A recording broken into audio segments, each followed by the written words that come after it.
তো এবার আমি তরকারিটা নামিয়ে আবার বেশি জলে ভিজে রিলস বানিয়েছি।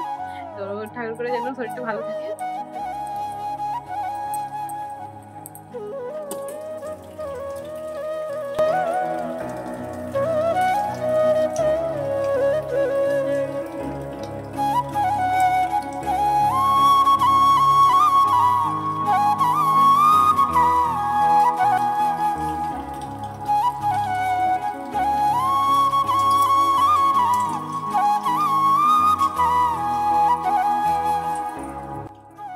বর্ষা কাকে বলে এবারে বোঝা যাচ্ছে যে বর্ষা কাকে বলে।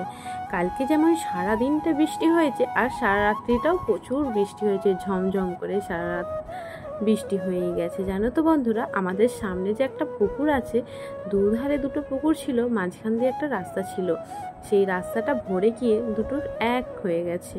আর সারা রাত যেহেতু বৃষ্টি হয়েছে আর ঘুমটাও ভালো হয়েছে। আর ভোরের দিকে উঠেছিলাম একবার, জানো তো বন্ধুরা, আর ভোরের দিকে উঠে আর ঘুম হয়নি একদম। আজকে উঠেছি 4:30, ভোরবেলা উঠেছি, উঠে ভিজে ভিজেই আমাকে কাজ সারতে হয়েছে গামছা মাথায় দিয়ে। আর দেখো আজকে কি বলতো, বৃহস্পতিবার এমনিতেই, ওই জন্যই আর ঘুমালাম না। আমার প্রিয় বন্ধুরা, হুগলি জেলার ছোট্ট একটা গ্রাম থেকে আমি মামনি আরো একটা নতুন ব্লগে তোমাদেরকে অনেক অনেক স্বাগতম আর অনেক ভালোবাসা। তোমরা কেমন আছো বন্ধুরা এই বর্ষার বাজারে? আশা করছি সবাই খুব ভালো আছো আর সুস্থ আছো। আমিও খুব ভালো আছি তোমাদের ভালোবাসায়। আজকের পুরো ভিডিওটা তোমাদের দেখার অনুরোধ রইল, কন্টিনিউ পুরো ভিডিওটা দেখো, স্কিপ না করে। তো চলো বন্ধুরা, আজকের ব্লগটা স্টার্ট করা যাক। ভোর ভোর বিছানা ছেড়ে উঠতে একটু কষ্ট হলেও উঠে পড়লে কাজটা সারতে কিন্তু খুব ভালো লাগে। আর যদি সবার সবার কাজ সারা হয় তাতে তো আরোই মন ফিট হয়ে যায়। তো সকাল সকাল আমার কাজ সারা হয়ে গেলেও বিছানাটা এখনও কিন্তু গোছানো হয়নি। বাবানের গায়ে হাত দিয়ে দেখলাম বাবানের একটু জ্বর জ্বর ভাব এসেছে। তার কারণ বাবান হলো চিন্তা করে করে জ্বরটা বাঁধিয়েছে। আজকে জানো তো বন্ধুরা, ডাক্তারবাবু আসবেন বাবানের পায়ের ব্যান্ডেজ খুলতে, তার চিন্তাতেই ওর জ্বরটা বাঁধিয়ে দিল। তো ওকে বললাম চিন্তা করিস না, তুই একটু ড্রয়িং কর। ও জানো তো বন্ধুরা, ড্রয়িং করতে খুব ভালোবাসে, ওই জন্য এখন খাটের মধ্যে বসে বসে ড্রয়িং করছে আর আমি এইদিকে বিছানাটা গুছিয়ে নিচ্ছি। আর অনেকটাই বেলা হয়ে গেল, আজকে আবার একটু সবর সবর রান্না বসাতে হবে। তো আজকে একটু সবর সবর রান্না করছি, তার কারণ হলো সময় 8:30। তো 8:30-র মধ্যে দেখো আমি ভাত বসিয়ে দিয়েছি আর সবজিটা আবার বানাবো। তার কারণ আজকে আমাকে একটু ব্যাংকে যেতে হবে। সকাল থেকে এমন বৃষ্টি পড়ছে, জামা কাপড় দেখো জোর করে ওই বালতির মধ্যে রেখে দিয়েছি। আর রান্নাটা বসে নিয়ে কি করা যাবে, এই বৃষ্টির মধ্যেই আমাকে ব্যাংকে ছুটতে হবে, কারণ দরকার আসছে আর দরকার থাকলে তো যেতেই হবে, যত যাই হোক, তাই না? তো চলো আমি এখন রান্নাটা করে নিই। তো আজকে যেহেতু বৃহস্পতিবার নিরামিষ রান্না হবে, তার জন্য এই যে ভাতটা বসিয়েছি আর সবজিগুলো বানাবো, তোমরা ভিডিওটা দেখো। তো আজকে কি কি সবজি বানাবো, এখানে সবজি মা বানিয়ে দিয়ে গেছে। তো আমি এবার রান্নাটা বসাবো। আজকে যেহেতু রেসিপির মধ্যে ঝোল আছে, তার জন্য এই কিছু মৌরিগুলো ভাজবো, জিরে আর মৌরি ভেজে জড়িয়ে নেব।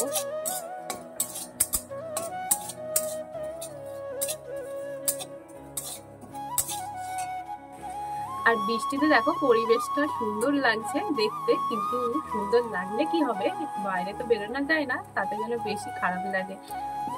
প্রাকৃতিক দৃশ্যটা দেখতে ভালো লাগলেও বেরোনো যায় না, অসুবিধে হয়ে যায়, রাস্তাঘাট থাকে আর বাইরে ইচ্ছে যায় না বেরোতে।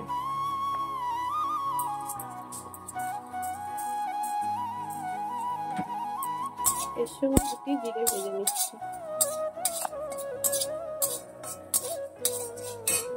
এখনের আলু জানো তো সেদ্ধ হতে চায় না তাড়াতাড়ি, তাই জন্য একটু অল্প করে ভাপিয়ে নিচ্ছি কড়ার মধ্যে আলুগুলো, তাতে তরকারিটা একটু তাড়াতাড়ি হবে। বাবান এখানে ছবি আঁকছে আর আমি ওখানে একটু সবজি বানাবো। বাবা আবার এই কুমড়ো শাকটা নিয়ে আসছে, কুমড়ো শাকের ঝাল হবে আর কলা বেগুন উচ্ছে আর পটল কচু সয়নাটা দিয়ে ঝোল হবে।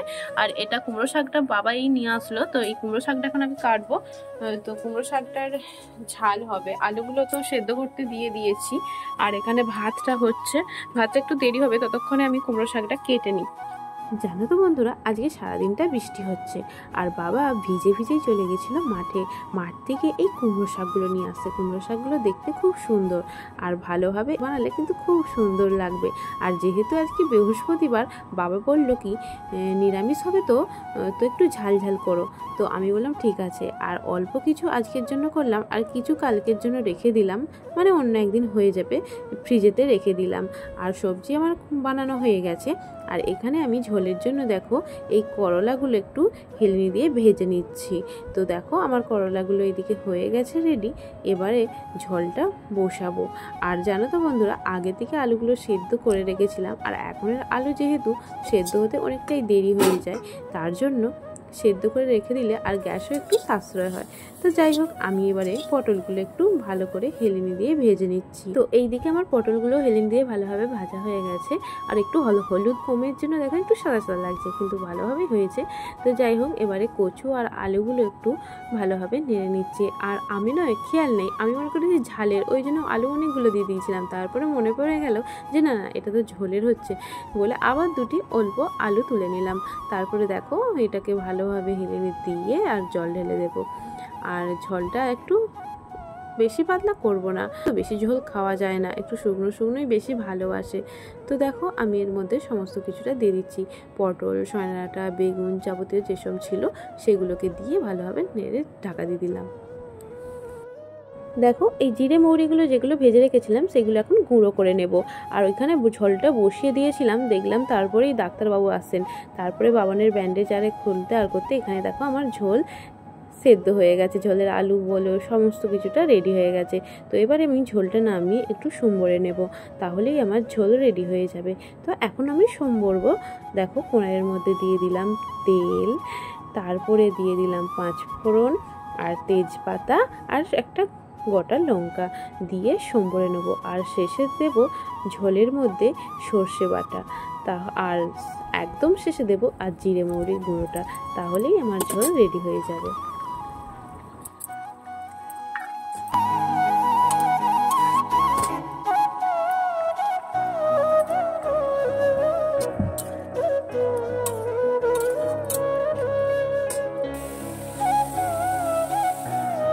আর এইটা হলো কুমড়ো শাকের ঝালটা হচ্ছে। তো কুমড়ো শাকের ঝালটা হয়ে গেছে, লাস্টে শুধু একটু জিরে গুঁড়ো দিয়ে নাবিয়ে নিচ্ছি। আর আর নিরামিষ তরকারি, আজকে নিরামিষ যেহেতু তরকারি, তার জন্য একটু ঝাল ঝাল বানিয়েছি। আর অনেকটাই ঝাল হয়ে যাবে নাকি জানি না, তরকারির কালারটা দেখে মনে হচ্ছে অনেকটাই ঝাল হয়ে যাবে। তো বাবাও বলেছে যে একটু ঝাল ঝাল বানাতে। তো এবার আমি তরকারিটা নামিয়ে নেব। আর সকালে বাবা বললো যে রান্না যখন হয়ে গেছে তাহলে আমরা ভাত খেয়ে নেব। একটু বেশি করেই চাল নিয়েছি, ওবেলা রুটি হবে বলে। সবাই মিলে এখন ভাত খেয়ে নেবো। এখনো তো সকালের নাস্তা হয়নি, এখন 10টা বাজছে। এখন 10টা বাজছে, 10টার মধ্যে আমার রান্না হয়ে গেছে যেহেতু, তো ভাতে খেয়ে নেবো সবাই মিলে গরম গরম। তো চলো, রান্নাটা হয়ে গেছে। এখানে কুমড়ো শাকের তরকারি আর এখানে ঝোল।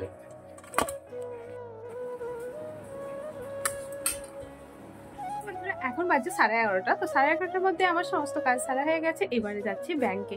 তো এখন এই ব্যাংকে যাচ্ছি আর বাবানকে এই যে বই বের করে রেখে দিয়ে গেছি, বলেছি তুই বইটা পড়বি, আমি এক্ষুনি যাবো আর আসবো। বাবা ওই ঘরে আছে, টিভি দেখছে, বাবাকেও বলে যাবো।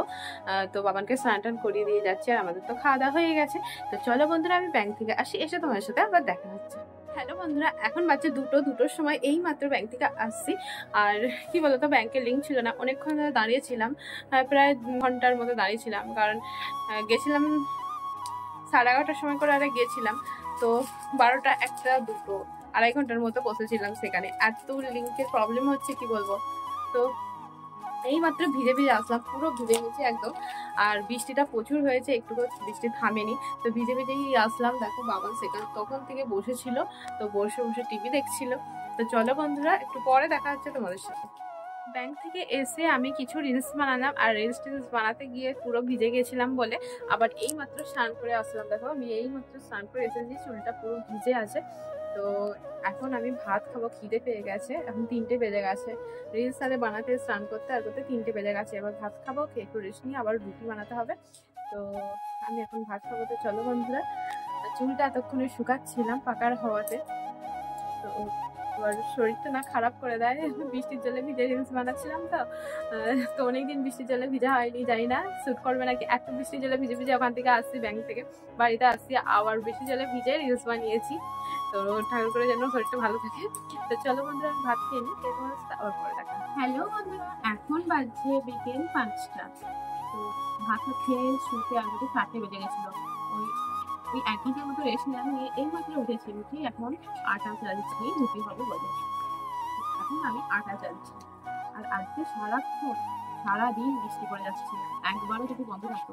সারাদিন বৃষ্টি হচ্ছে, আর বৃষ্টি হলে ভালো লাগে না। সারাদিন বৃষ্টি হলে ভালো লাগে, একবার বৃষ্টি বন্ধ হয়ে গেলে সেগুলো ঠিক ছিল। আর বর্ষাকালে তো বৃষ্টি হবে, বিড়াল কাল কিছু কাল করবে, আর বর্ষাকালে তো বৃষ্টি তো হতেই হবে, তাই না? বৃষ্টির দিনে একা একা থাকতে নয় নিজেকে যেন বিরক্তিকর মনে হয়। আর বাবানের ওরকম অবস্থা, আবার বাড়িতে আমি একা আছি, মা নেই বাড়িতে, মায়ের কাজে গেছে, বাবা ওই ঘরে টিভি দেখছে, আর আমি একা সমস্ত কাজটা একটাক করে করছি। আর তোমাদের দাদাভাইও বাড়িতে নেই। তোমাদের দাদাভাই জানো তো কাজের ক্ষেত্রে শুধু হেতায় হেতায় ছোটাছুটি করছে। মানে নিজেকে এমনই মনে হচ্ছে যে যদি এই একটু কাজে তোমাদের দাদাভাই সাহায্য করতে পারতাম, একটু যদি সাহায্য করতে পারতাম, তাহলে তাকে এত ছোটাছুটি করতে হতো না, এরকম মনে হয়। কিন্তু কি করব, আর সেইটা হাতের নাগালের বাইরে আর কি। নিজেকে প্রচুর অসহায় মনে হচ্ছে যে কারো কিছু একটু হেল্প করতে পারলাম না। মানে তোমার দাদাভাইয়ের কথা বলছি, যে তাকে যদি একটু হেল্প করতাম তাহলে অনেকটাই তার উপকার হতো, কিন্তু আমি তো পারবোই না। এতদিন বাইরে থেকে এসে সেই ছুটাছুটি করছে, বাড়িতে বসেই থাকে না। মানে হেতায় হতায়, মানে কাজের ক্ষেত্রে এতই অসুবিধার মধ্যে পড়ে গেছে না, ছুটাছুটি করতে হচ্ছে। মানে প্রচুর নিজেকে অসহায় মনে হচ্ছে, যে এমনই যে কারোর উপকারে লাগছি না, এইরকম মনে হচ্ছে। যাই না, মানে মনে হলেও তোমাদেরকে বলে দিলাম। তো যাই হোক, আমি এখন আটাটা মেখে নিই, মেখে রুটিটা বানিয়ে নিই। আর যেহেতু আগের অনেক তালের মাড়ি বার করানো ছিল, তো আর আমাকে আর বাড়তি করে খাটতে হচ্ছে না, সেটাই বার করে নিয়ে আমি এখন রুটিটা বানিয়ে নিচ্ছি। আর অনেকটাই আজকে তালের মাড়িটা দেওয়া হয়ে গেছে দেখো আটার মধ্যে, ওই জন্য একটু পাতলা পাতলা লাগছে। তো তাতে অনেকটা আটা খাওয়াতে খাওয়াতে না অনেকটাই দেখো রুটির গোলা হয়ে গেছে। তো যাই হোক, এই গোলাগুলো ভালো করে গোল করে নিচ্ছি, নিয়ে একবার অনুষ্ঠানে যাবো, সব কিছুটা গুছিয়ে নিয়ে তারপরে রুটি হবে। আর আজকের গোলাটা বেশ পাতলা পাতলা হয়েছে, বেশ ভালো হয়েছে। তো দেখো আমার এদিকে গোল্লা করা হয়ে গেছে। আর রুটি করার জন্য, বেলার জন্য এই যে ময়দা নিয়ে নিয়েছি। রুটি করা হয়ে গেছে, যে আজকে রুটিগুলো কিন্তু খুব সুন্দর হয়েছে, নরম হয়েছে, দেখতে পেয়েছে একদম নরম হয়েছে রুটিগুলো। তো কালকে তো রুটিগুলো একটু শক্ত হয়েছিল, তাড়াহুড়ো করে কালকে করেছিলাম, অল্প কটা করেছিলাম বাবার জন্য। তো আজকে রুটিগুলো খুব সুন্দর নরম হয়েছে। তো রুটি করে এসে বাবানের জন্য চাউমিন বানাচ্ছি, ও চাউমিন বায়না করছে খুব। আমি বললাম যে আজকে চাউমিন খেতে হবে না, তো ও শুনলো না, ওই জন্য অল্প করে চাউমিন, ব্যাংকে গেছিলাম, আসার সময় চাউমিন নিয়ে আসছিলাম, তো ওর জন্য একটু চাউমিন বসিয়েছি। আর একদিকে চাউমিন বসিয়েছি আর একদিকে দুধ বসিয়েছি। তো দুধ হচ্ছে একদিকে আর চাউমিন হচ্ছে একদিকে। চাউমিনটা এখন সেদ্ধ করছে। রুটি করতে গেছিলাম, এসে দেখলাম বাবানের পায়ে খুব যন্ত্রণা হচ্ছে, পায়ে এই যে হাঁটুতে খুব লাগছিল বলছে। তো ওকে বললাম যে কি খাবি বল, ও বলছে আমি চাউমিন খাবো। এমন বায়না করছে, না হলে বলছিলাম যে মুড়ি খাওয়ার জন্য। তো বন্ধুরা, তোমার সাথে কথা বলতে বলতে কারেন্টটা চলে গেছিল, এই মাত্র আবার কারেন্ট চলে আসলো। তো দেখবে চলো, আর আলাম বাবানকে যে আজকে বৃহস্পতিবার চাউমিন বানাবো না, ডিম কিছু দিতে আর নেই, পেঁয়াজ আর কিছুই দেবো না। ও বললো যে ডিম সেদ্ধ তো আমি উনানে বসেছি, মানে রুটি বানিয়েছিলাম, তা সেই গরম উনুনে ডিমটা গরম ছিল, তাতে একটা ডিম সেদ্ধ গ্লাসের মধ্যে বসিয়ে দিয়েছি। আর ওই জন্য বলছি যে তাহলে ডিম করছো কেন, তো ডিমটা তো উনুনে হচ্ছে, ওর জন্য একটাই বসিয়েছি। আর এখানে তো ভাজাভুজি করতে হবে, গ্যাসের মধ্যে ডিম ভুজি করতে হবে, ওই জন্য ওকে বললাম যে আজকে কিছু দেবো না, নিরামিষ হবে। কিন্তু ও বলছে তাই করে দাও, মানে ওকে মশলা দিয়ে শুধুই চাউমিনটা বানিয়ে দিতে হবে। তো ওকে এখন চাউমিনটা কোথায় আমি বায়না ধরেছি, আমি বললাম যে কালকে সকালে আমি করে দেবো। আমি চাউমিন খাওয়ার কথা একদম বলিনি। আর জানো তো বন্ধুরা, আজকে সারাদিন বৃষ্টি যেহেতু হয়েছে, দেখো সব খাটের চারিদিকে ভর্তি হয়ে গেছে ভিজেগুলো, এখন অনেক আছে সিঁড়িতে, তো সেগুলো মিলবো এখন, কিছুক্ষণ পরে সরাসরি মিলে দেবো। জড়ো হয়ে তো পড়ে আছে, কালকে রোদে বেরোলে সেখানে মিলে দেবো।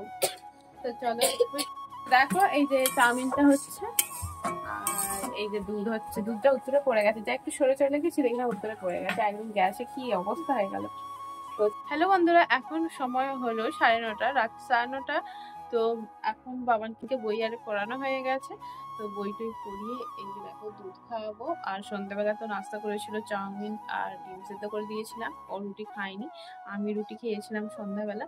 তো আমি আর একটা রুটি খাবো, খেয়ে শুয়ে বলবো, আর কিছু খাবো না, খাইয়ে ঘুম পাড়িয়ে দেবো। আর বাবানের হাঁটুতে লাগছে বলছে, ওর হাঁটুটা একটু দেখি তেল মালিশ করে দিই, একবার দিয়েছিলাম তখন লাগছিল, তো আর একবার তেল মালিশ করে দেবো। তো চলো বন্ধুরা, আজকের মতো ভিডিওটা এখানে শেষ করছি, দেখা হবে পরের ভিডিও। ততক্ষণ সবাই ভালো থাকবে, সুস্থ থাকবে আর আমার পাশে থাকবে। টাটা বন্ধুরা, গুড নাইট।